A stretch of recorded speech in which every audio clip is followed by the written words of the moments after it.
പാലക്കാട് നെല്ലിയാമ്പതിയിലെ അപകട വാർത്തയിലേക്ക് പോവുകയാണ്. അവിടെ നെല്ലിയാമ്പതി ചുരത്തിൽ KSRTC ബസ്സാണ് അല്പം താഴ്ചയിലേക്ക് മറിഞ്ഞത്. ഒരാൾ മരിച്ചു, 2 പേരുടെ പരിക്ക് ഗുരുതരം എന്നറിയുന്നു.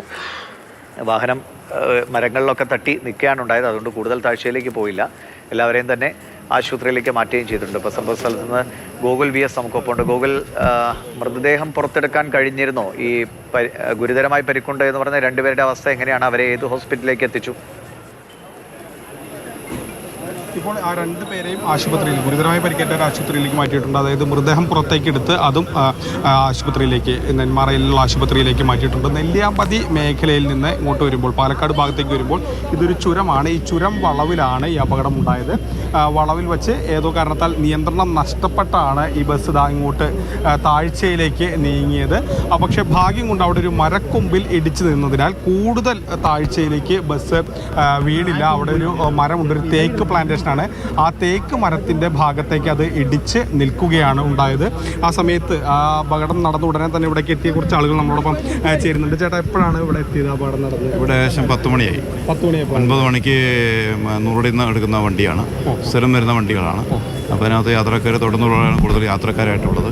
തൊഴിലാളികൾ ഇന്നത്തെ ജോലിയും കഴിഞ്ഞ് അവർ വിവിധ ആവശ്യങ്ങൾക്ക് കൂടി നെന്മാറയ്ക്ക് വന്നതാണ്. അപ്പോൾ ഏകദേശം 75ഓളം ആളുകളുണ്ടെന്നുള്ളതാണ് നമുക്ക് കിട്ടിയ വിവരം. 36ഓളം സ്ത്രീകളും 38ഓളം പുരുഷന്മാരുണ്ടായിരുന്നാണ് അറിഞ്ഞത്. അതിൽ ഓറഞ്ച് ഫാമിലെ എൻ്റെ കൂടെ ജോലി ചെയ്യുന്ന ഒരു സഹപ്രവർത്തിയാണ് ഈ മരിച്ചു കിടക്കുന്നത്. ജയന്തി എന്നാണ് പേര്. അപ്പോൾ ഒരു ഞങ്ങൾക്ക് വളരെ ദുഃഖകരം പ്രയാസം ഉണ്ടാകുന്ന അന്തരീക്ഷമാണ് ഉള്ളതിനകത്ത്. പക്ഷെ എന്നാലും വണ്ടി മഴയുണ്ടായിരുന്നു ആ സമയത്ത്. ഇവിടെ ചെറുതായിട്ടുള്ള മഴയുണ്ടായിരുന്നു. ഇപ്പം ബ്രേക്ക് ഡൗൺ ആണ്. ഇപ്പോൾ വണ്ടി ആക്സിഡൻറ്റ് തൊട്ടുമുള്ള 100 മീറ്റർ അപ്പുറത്തെ സ്ട്രൈറ്റ് റോഡാണ്. അത് ചുരം ഇറങ്ങി വരുന്നതോട് ആ റോഡ് സ്ട്രൈറ്റ് റോഡുമ്പോൾ സ്വാഭാവികമായിട്ട് ഒരു സ്പീഡ് ഉണ്ടാവും. പക്ഷേ അത് ബ്രേക്ക് ഡൗൺ തൊട്ട് മുമ്പ് വളരെ തന്നെ ബ്രേക്ക് ഡൗൺ ആയിരുന്നു പറഞ്ഞിട്ടു. ഒരു കാറുകാരനും ഒരു ബൈക്കാരനും സൈഡ് കൊടുക്കുമ്പോഴാണ് ഈ റൈറ്റ് സൈഡിലേക്ക് വണ്ടി മറിഞ്ഞെന്നാണ് ഡ്രൈവറിൻ്റെ ഭാഗത്ത് നിന്ന് കിട്ടിയത്. ഗുരുതരമായ പരുക്കൾ 2 പേർക്ക് ഉണ്ടെന്നുണ്ട്. ബാക്കിയുള്ളവർക്ക് നിസ്സാര പരുക്കൾ പല വിവിധ ആശുപത്രികളിൽ ചികിത്സിച്ചുകൊണ്ടിരിക്കുന്ന. പാലക്കാട് ഭാഗത്തേക്ക് പോകുന്നില്ല. പാലക്കാട് പോകുന്ന ബസ് സ്ഥിരം പോകുന്ന നെല്ലിയാമ്പതിക്ക് വരുന്ന സ്ഥിരം ബസ്സുകളാണ്.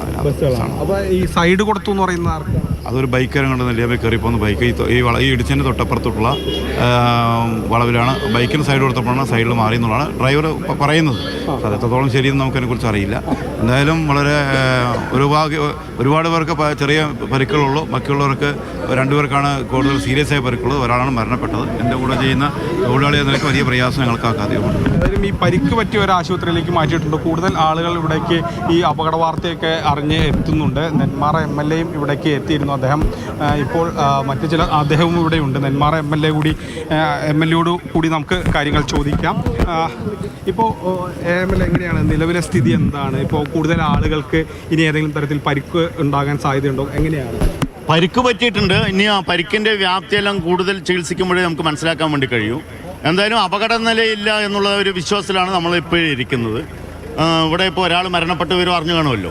ബാക്കിയുള്ളവരെ കൃത്യസമയത്ത് തന്നെ ആശുപത്രിയിൽ എത്തിക്കാൻ നാട്ടുകാരും അതുപോലെ തന്നെ വിവിധ ഡിപ്പാർട്ട്മെൻറ്റുകൾ, പോലീസ്, ഫോറസ്റ്റ്, പഞ്ചായത്ത് തുടങ്ങി എല്ലാവരുടെയും, ജനപ്രതിനിധികൾ ഉൾപ്പെടെയുള്ള എല്ലാവരുടെയും ഒരു വലിയ പ്രയത്നത്തിൻ്റെ ഭാഗമായി വലിയൊരു ദുരന്തവും അപകടവും ഒഴിവാക്കാൻ കഴിഞ്ഞു എന്ന ഒരു സമാധാനത്തിലാണ് ഇപ്പോൾ ഇരിക്കുന്നത്. കൂടുതൽ ആളുകൾ ആരും